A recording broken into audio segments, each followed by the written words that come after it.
চট্টগ্রামের কর্ণফুলী উপজেলা যুবলীগের ভারপ্রাপ্ত সভাপতি আলহাজ নাজিম উদ্দিন হায়দারকে পুলিশ আটক করেছে। ৩ জানুয়ারি শুক্রবার রাত 8:30টার দিকে কর্ণফুলী থানা পুলিশের একটি দল উপজেলার চরলক্ষা নিমতলা এলাকা থেকে তাকে আটক করে। বিষয়টি নিশ্চিত করেছেন কর্ণফুলী থানার ভারপ্রাপ্ত কর্মকর্তা মোহাম্মদ শরীফ।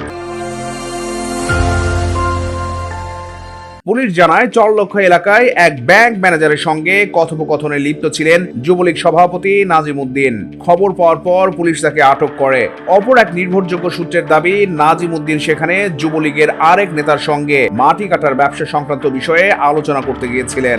আটককৃত নাজিম উদ্দিন বর্তমানে কর্ণফুলী উপজেলা যুবলীগের ভারপ্রাপ্ত সভাপতির দায়িত্বে আছেন এবং অতীতে উপজেলা আওয়ামী লীগের যুগ্ম সম্পাদক ছিলেন। পুলিশের তথ্য অনুযায়ী 5 আগস্টের পর থেকে তিনি দীর্ঘদিন আত্মগোপনে ছিলেন।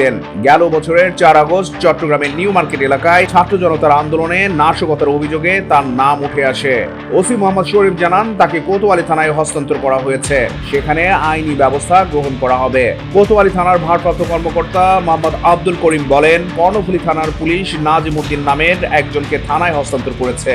তার বিরুদ্ধে কি ধরনের মামলা রয়েছে তা যাচাই করা হচ্ছে। মামলা যাচাই শেষে তাকে গ্রেপ্তার দেখানো হবে। চট্টগ্রাম প্রতিদিন নিউজ ডেস্ক।